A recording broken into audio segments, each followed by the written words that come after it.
విభజిత ఆంధ్రప్రదేశ్ చరిత్రలో అతిపెద్దదైనటువంటి సంచలనం. అసెంబ్లీలో 8 మంది ఎమ్మెల్యేలు అనర్హులు, సస్పెన్షన్ కాదు అనర్హులు ఎమ్మెల్యే పదవికి. తెలుగుదేశం నుంచి వైసీపీలోకి వెళ్ళిన 4, వైసీపీ నుండి తెలుగుదేశంలోకి వచ్చిన 4, 8 మందిని ఒకేసారి అనర్హత వేటు వేస్తూ స్పీకర్ నిర్ణయం తీసుకున్నారు. ఈ విషయంలో జగన్ని అభినందించాలా, ఎథిక్స్ పాటించినందుకు.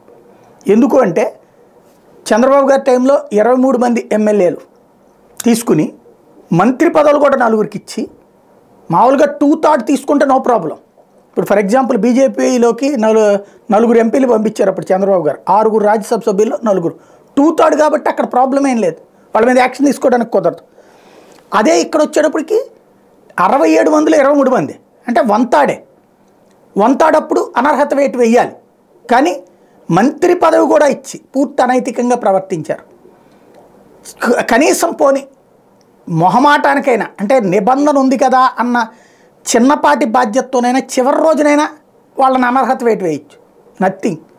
సభ ముగిసిపోయింది, ఎలక్షన్ అయిపోయింది, ఏ వేటు వేయలే. కోర్టుల దాకా వెళ్ళినా కోర్టులు కూడా జోక్యం చేసుకోవాలి. ఎంత ఏంటంటే కర్ణాటక వ్యవహారంలో జోక్యం చేసుకోవాలి, బీహార్లో జోక్యం చేసుకుంటే, మహారాష్ట్రలో జోక్యం చేసుకుంటే స్పీకర్లకు కూడా నోటీసులు ఇస్తాయి. ఇక్కడ 23 మంది ఎమ్మెల్యేలు, 4 మంత్రి పదవులు, ఈవెన్ కేసీఆర్ సేమ్ ఇతర పార్టీల నుంచి లాక్కుంటే, అదేందో తెలుగు రాష్ట్రాల్లో ఉన్నటువంటి చంద్రబాబు, చంద్రశేఖరరావుకి కోర్టులో ఎగ్జంప్షన్ ఉంటుందన్నమాట. ఎంత అనైతిక చర్యకు పాల్పడ్డా, చట్ట విరుద్ధంగా వ్యవహరించిన వాళ్ళిద్దరు జోలికి పోలేదు, వాళ్ళిద్దరూ కూడా యథాతథంగా సాగారు. మరి ఏ రక్షణ ఉంది అన్నటువంటిది ప్రపంచంలో ఇంకెవ్వడికి లేని రక్షణ వాళ్ళిద్దరికి ఎందుకు వచ్చిందో తెలియదు.